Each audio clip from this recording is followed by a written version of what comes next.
Welcome to Hash Wealth Crypto. My name is Miansha, and on this channel, you'll get to hear my two satoshis on building wealth with crypto. So for today's video, I wasn't sure what the topic should be. My friends often ask me, what is Bitcoin? Like, explain the crypto space. What is the technology? How does it work, right? All these kind of questions. And I will answer those questions in future videos.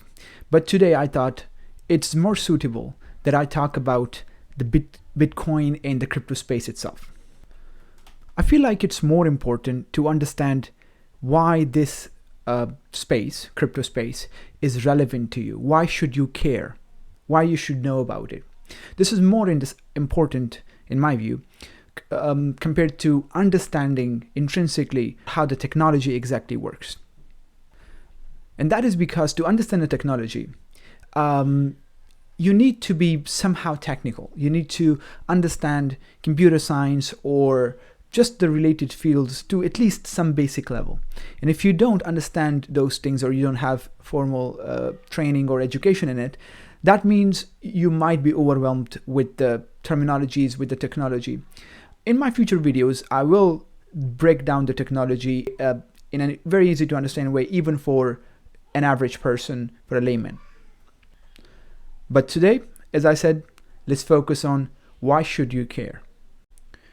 So the reason I think you should care is because the crypto space is in a lot of ways analogous to the internet as it was in the late 1990s. That means that it is a disrupting technology that a very small percentage of the population at this point understands its potential and sort of believes in it. Which means that if you understand it or you get involved in it, you would be ahead of the curve, ahead of the rest of the people, giving you an edge. Just like in the 1990s, most people didn't think internet is going to be a thing. They thought it's just a technology. And a lot of people, especially older people, older generation, they didn't care about it, didn't want to get used to it, didn't want to get involved in it. And so that's how it was. However, the people who worked in the related fields, in the computer sciences, in engineering, those kind of people, academics, for example, understood its potential. They understood that this is going to be the future, and the potential in this technology is just enormous. And for that reason, it is referred to a lot of times as the new internet. When I say technology, I mean the technology underlying Bitcoin and other crypto assets. And it's called the blockchain technology. As I said, if you want to understand it in a deeper way, you would want to wait for my videos on this topic. But today, instead of focusing on the technology, I want to focus on Bitcoin.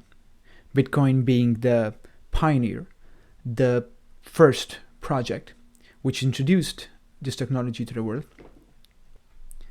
So Bitcoin was originally designed to be a peer-to-peer cash system, which means you could have transferred cash, money, in the form of Bitcoin from one person to another without involving any third party, without involving a bank or dollars or a government or any intermediary. To successfully eliminate the third party, the intermediary, that is revolutionary, which is exactly what Bitcoin achieved. So today, Bitcoin has evolved to be more like a store of value, a store of wealth, similar to what gold is, as compared to being a peer-to-peer electronic cash transfer system.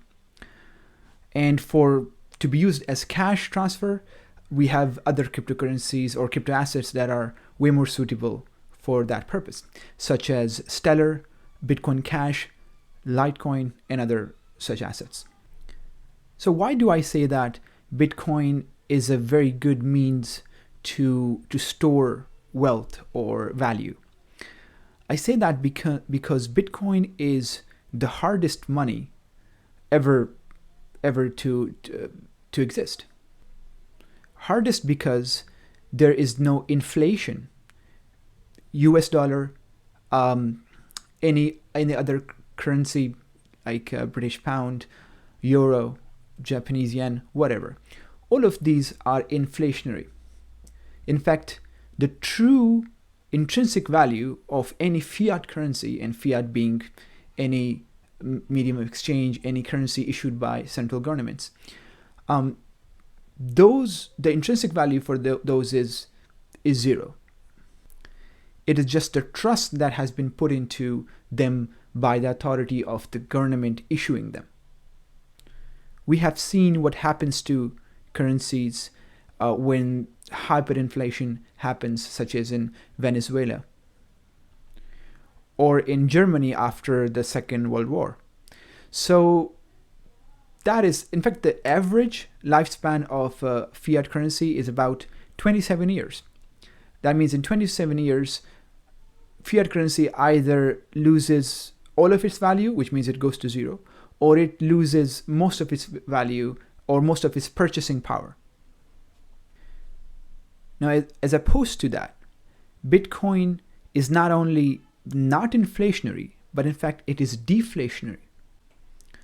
And that is because of the way Bitcoin had been designed. Due to its code, the supply of Bitcoin, that means new Bitcoins being minted, is cut in half roughly about every 4 years. And classic economics, what happens when the supply of a good is reducing over time and the demand is increasing, as we have seen for Bitcoin? The price goes up, which is exactly what we are seeing since it was introduced in 2010, and today in 2021, it has been increasing over time. There had been crashes along the way, but overall, if you would ignore the volatility, it has been going up the whole time. What you're seeing on the screen is the price of Bitcoin since its inception in 2010. And as you can see, there has been ups and downs, right? But overall, the price has been going up pretty steadily. You see those red dots in this particular chart. You see these red dots tells you about the halvings. And the halvings is what I just explained previously, which is the supply of Bitcoin is cut in half.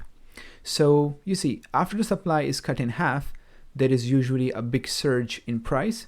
Then there is call it a crash. Then after the next, then there is some consolidation period like we see here. Then there is another halving every 4 years, roughly, as I said. Then there's another surge in price, and then there's another consolidation period, and there's another one, and so on.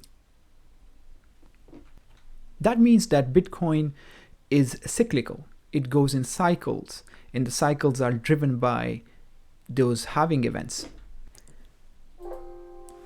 So currencies like US dollars is not a good comparison for Bitcoin just because of their nature.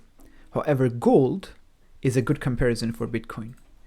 So here you can see the different traits and the comparison between gold and Bitcoin. So let's focus on some of them. So scarcity. Gold is scarce. Bitcoin is also scarce. Verifiability. You can see that for gold that is moderate, for Bitcoin that is really high. With the blockchain, you can easily verify who has how much of Bitcoin based on their addresses. For portability, you can see that for gold that is really low. I mean, if you had to transfer to your friend in another country, let's say $1 million worth of gold, just imagine how difficult that would be just in terms of the logistics and security and those other issues and storage. However, for Bitcoin, all you have to do is to simply make a transaction, and within minutes, the person would receive the Bitcoins, and it's stored in a wallet, in a digital wallet. And that's really amazing. Let's look at another one, divisibility. Gold. Let's say you wanted to hold just $1 or $10 worth of gold. You know how difficult that is. But for Bitcoin, that is extremely easy, because Bitcoin can be divided into millions of subparts.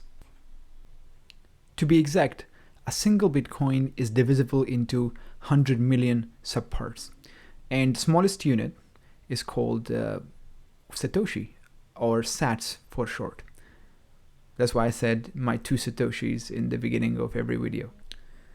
And that means that you can buy just $1 US dollar worth of Bitcoin, and you would actually get about 5,664,352 Satoshis, Sats. So these are some of the ways you can compare Bitcoin and gold.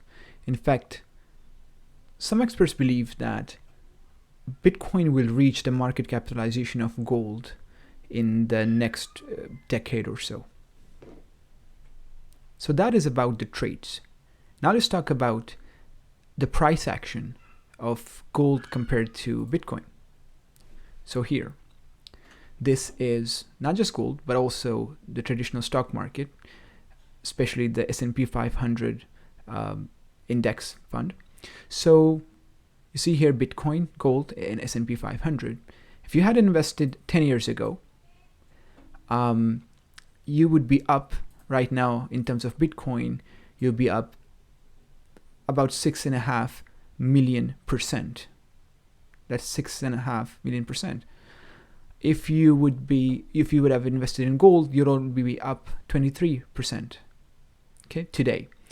And if you would have invested in the stock market, you would be up 211%. That's about 2x. So you would have doubled your money in about 10 years.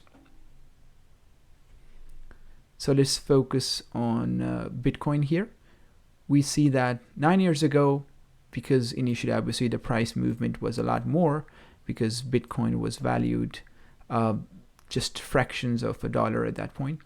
So you see how it's been. If you had invested 7 years ago, at that time Bitcoin was its all-time high at that time, you would be up about 9,000%. However, if you would have invested 5 years ago, you would be up 13,000%. Even 3 years ago, that is when the 2017 bull run was at its peak, you would be up over 500%. If you had invested 2 years ago, at that time the bear market was at its lowest, you would be up about 1,400%. That is 14x. That's 14 times roughly of your money, of your investment. And even just 1 year ago, you would be up about 10 times. That is 10x.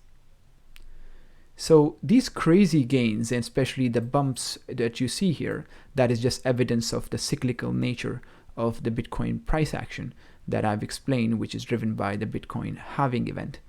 So that is just amazing, what you can see here. So there, and I still think that this is very early. We are still very early to this. We haven't yet missed the boat here. So although being early overall, still we are currently at the mid of a bull market, or of a bull run right now in 2021, 12th of March. So we got to be really cautious because we are in a bull run. But overall, we're still very early. In fact, if you are in the US and you received the $1,200 stimulus check in April 15, 2020, then today, in March of 2021, that $1,200 stimulus check would have been worth about $10,211 if you had invested that in Bitcoin having received it. So those are some mind-blowing returns. But that is not to forget that Bitcoin is very volatile. That means in the short term, you can make significant losses. So if you would invest today and take your money out in, let's say, a year from now, you might be making a lot of losses. However, over time, if you would keep your money in Bitcoin for long enough, you would definitely be making significant returns. As an example for that, let's take 2017 bull run. In 2017, at its peak, Bitcoin reached to the value of about 19,500, just under $20,000. So let's say you bought right at the top in 2017 December, right? So that means you paid $19,500 for a Bitcoin. And after that, Bitcoin dropped to as low as $3,000 in 2018 in the bear market. So that is really significant drop. So that is definitely worrisome. However, if you had held your Bitcoin and not have sold it, today Bitcoin is very close to $60,000. That means you would be about 3x, about 300% of your investment, even if you had invested at the top of the 2017 bull cycle. So that is to say that overall it keeps going up, and with patience and with dollar cost averaging, that is a strategy of investing money over time instead of one lump sum buy. So that is a really good strategy in this regard. That just takes away some of the risk of buying at a price or just not at a very desirable price. So dollar cost averaging and patience, that is the key here. Also, the Bitcoin volatility is expected to go down or significantly, which means that it will stabilize and it won't be as volatile. And that will happen primarily due to the involvement of institutions. So recently, major institutions like MicroStrategy or even companies in the S&P 500 like Tesla that purchased Bitcoin, and they have put a certain percentage of their cash into Bitcoin. So they think that it's a good hedge against the inflation of fiat currency. And since institutions, because they have more money, more experience, more patience, they can hold on to their Bitcoins longer and won't panic sell like retail investors do. So that means over time it will stabilize or make the price of Bitcoin way less volatile than it is right now. Next, let's talk about the risk of banning of Bitcoin. So that's a major risk. Recently, we heard the news that the Indian government is trying to ban cryptocurrency and Bitcoin and just like the whole crypto space essentially. And usually the reason is that they want to introduce their own government central bank stablecoin, and to make it a success, they want to ban other cryptocurrencies. So that is a practice that we have seen in the past as well. But on this topic, I want to show you a video clip of a politician, of a parliamentarian in Nigeria, and how they are having discussions about banning Bitcoin. Afterwards, I will share my opinion on why that is really not possible for countries and governments to ban Bitcoin, just because it's not under the control of any singular entity. There is no kill switch. There is no centralized company or server that you can turn off and Bitcoin will go away. It's a decentralized network. So here you can see a bar graph of different countries and how common is crypto in there. So this was a survey done of 1,000 to 4,000 respondents. So you see that Nigeria is the top country in the world where cryptocurrencies and Bitcoins in particular is actively being used. In fact, in Nigeria, Bitcoin trades at a premium, which means if you're a Nigerian in Nigeria, you want to buy Bitcoin, you would be paying more for it than you would be paying if you were in a different country. That just goes to show the demand for cryptocurrency in countries like that. So I'm gonna play the clip, a very short clip. A software blockchain, the technology is so strong that I don't see how, even if we regulate it, I don't know the kind of regulation that we can do. Because another very important thing that we should know is that Bitcoin has made our currency almost useless or valueless. Useless or valueless. So, yeah, that is the problem. Governments, even if they want to, they cannot. The best they can do is that they can ban the transfer or the conversion of their fiat currency to Bitcoin or crypto assets. So they can try to enforce that, which means they can ban centralized exchanges that offer those services. However, what about peer-to-peer? You know, I have Bitcoin, you have Bitcoin. We somehow meet through different platforms, such as local Bitcoins or others, and I transfer some to you, you pay me for those Bitcoins, and that's it. At that point, government isn't really involved. Even if governments want to, they cannot ban it. And another thing to keep in mind is that it's not really in the favor of governments, because what they will be doing is that all those crypto users, crypto companies would be going to other countries that are more welcoming to crypto companies. And that means they will be losing the revenue, and eventually they will have to agree to it. So it's not really in favor of governments to try to ban it, but it'll take some time for them to understand. I think regulations will come instead of banning. Regulation will be there, which means there would be laws regarding how taxes are going to be calculated, how taxes will be paid, laws regarding knowing your customers, so KYC laws, or anti-money laundering laws. Those will be enforced, and that is a very good thing for the crypto space overall. So that's what I see happening. So many people that were totally against Bitcoin and didn't think any of it have come around and think that it is here to stay, and it is better to get involved in it and invest in it. A good example would be Kevin O'Leary of Mr. Wonderful of the Shark Tank. He has come around, has invested 3% of his net worth in Bitcoin and Ethereum.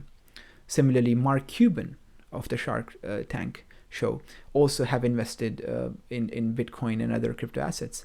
So these are very knowledgeable and experienced investors and business people who are now agreeing that it is here to stay.